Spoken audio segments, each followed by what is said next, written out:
Alors, je viens juste de terminer un soin. Et pendant ce soin, j'ai eu un message en guidance pour la personne qui m'a contactée. Et ce message, c'était ressentir ses savoirs.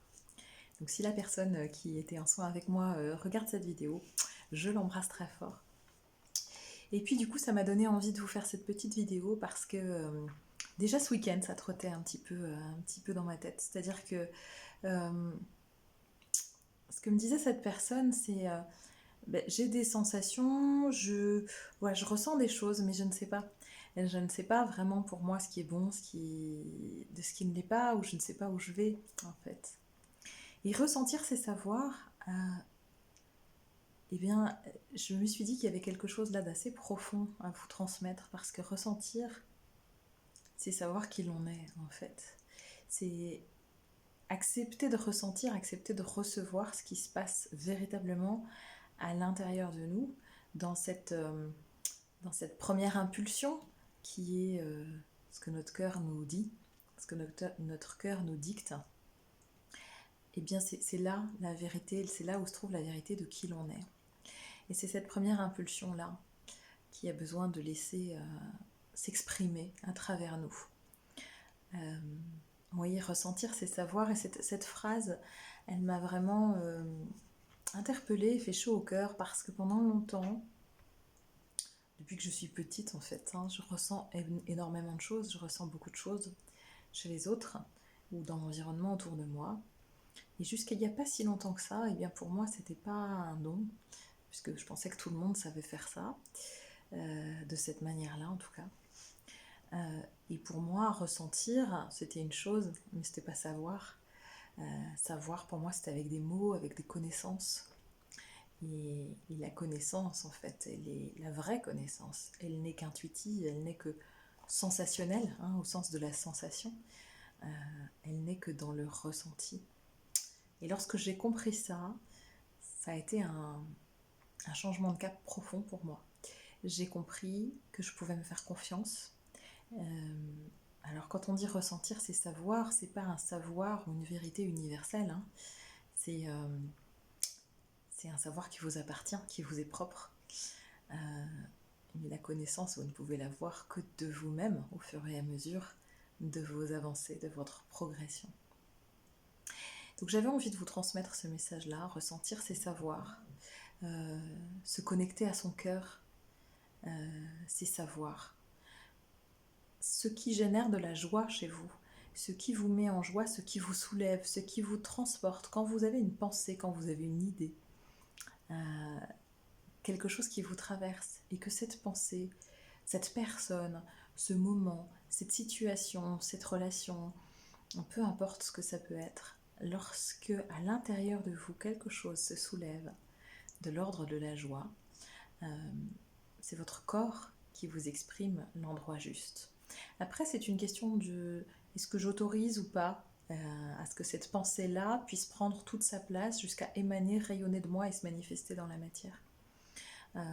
Est-ce que je vais faire confiance à ce que je ressens, donc à ce que je sais, à mon cœur véritable, ou est-ce que je vais laisser mon mental prendre la place? Non, mais tu ne peux pas, tu n'es pas capable, tu n'es pas à la hauteur, tu n'y arriveras pas. Non, mais je ne peux pas parce que le non mais et la voix du mental, la voix de l'âme n'utilise jamais le non mais. Alors si vous voulez savoir où vous en êtes, quel est votre axe, qui vous êtes vraiment, au-delà de vos peurs, eh bien essayez de traverser le voile des peurs pour vous dire mais finalement, quand je pense à ça, quand je pense à cette personne, quand je pense à cette situation, quand je pense à ce projet que j'ai, qu'est-ce que ça me génère à l'intérieur de moi directement? Parce que votre mental peut tricher, votre cœur ne le peut pas. Et votre cœur, le messager de votre cœur, c'est votre corps. Lorsque vous êtes à l'écoute de votre corps, de la façon dont réagit votre corps, ça peut être la joie, elle peut s'exprimer de différentes manières dans votre corps. Ça peut être aussi des fourmillements qui vous traversent, ça peut être une certaine chaleur, une certaine forme d'excitation. Il y a plein de traducteurs différents, il faut trouver les vôtres. Mais votre corps, lui, ne peut pas tricher, vous ne pouvez pas le contrôler. C'est lui qui vous donne la direction. Alors, je vous propose de laisser résonner en vous cette phrase, ressentir c'est savoir, et de vous autoriser à ressentir vraiment là où se trouve votre joie, là où se trouvent vos envies profondes, et d'arrêter de vous mettre les barrières de c'est pas possible, matériellement c'est pas possible, financièrement c'est pas possible, c'est trop compliqué.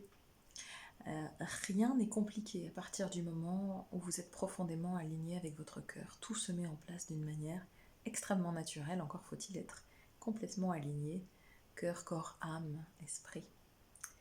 Et puis cette phrase, elle a résonné aussi parce que ce week-end, ma fille a voulu que je lui fasse une lecture d'un livre qu'on n'avait pas lu depuis longtemps. C'est elle qui m'a dit, on l'a pas lu depuis longtemps. Alors, c'est un livre pour enfants. J'aime beaucoup les livres pour enfants parce que ils contiennent souvent, tout comme les films d'animation parfois, ils contiennent souvent de grandes vérités qui parlent à notre cœur d'enfant, dans l'adulte, à l'intérieur de nous. Et donc, je vous propose de vous en faire la lecture parce que c'est un livre qui exprime bien ça.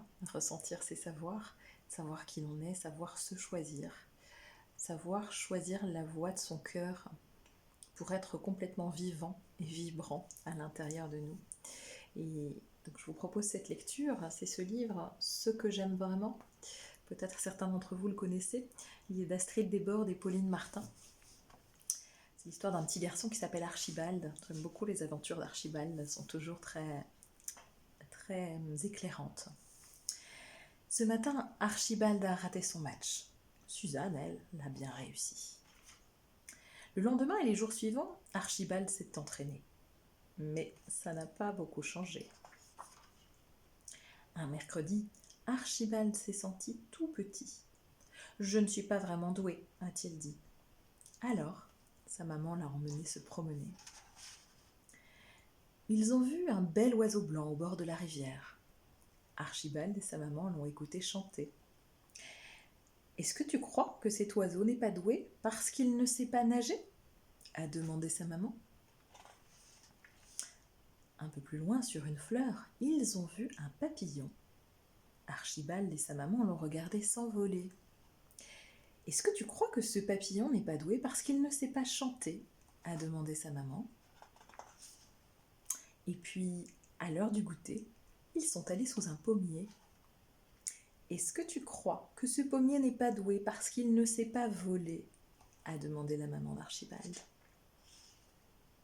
Archibald a regardé l'oiseau, le papillon, le pommier, et sa maman qui lui souriait. « Ah, ça non !» a répondu Archibald.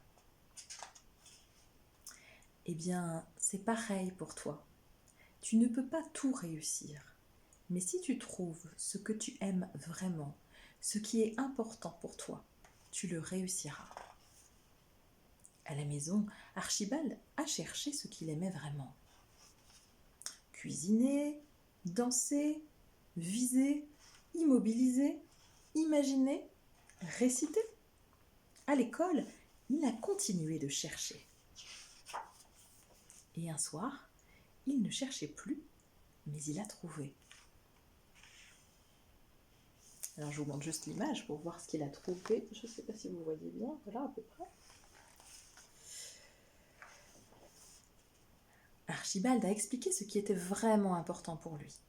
Son papa a applaudi, sa maman aussi. Le lendemain et les jours suivants, Archibald s'est entraîné, le matin et le soir, parfois très tard. Certains jours, Archibald s'est senti un peu découragé. Mais ses parents et même sa petite sœur, eux, n'ont jamais douté. Et puis un jour, devant son piano, il s'est senti comme un pommier, un papillon et un oiseau. Voilà. Bien, je vous souhaite, moi aussi, que vous puissiez ressentir ça, que vous puissiez vous sentir comme des pommiers, des papillons et des oiseaux. Pourquoi je vous raconte cette histoire-là ? Eh bien, simplement parce que on ne peut pas être bon et parfait en tout. En revanche, on a un ou plusieurs talents que nous sommes les seuls à posséder.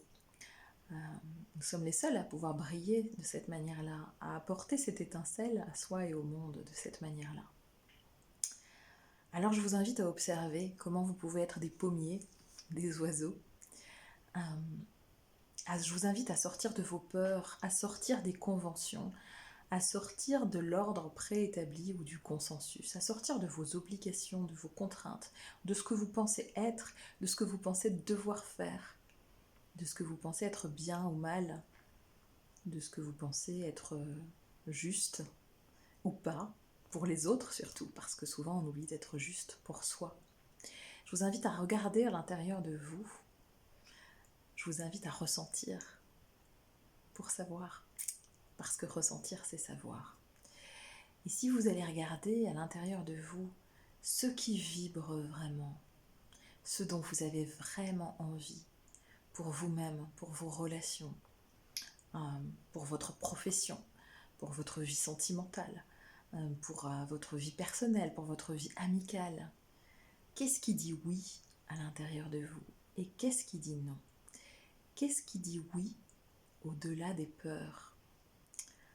On ne peut pas se protéger toujours de tout. On ne peut pas baliser le parcours à l'avance.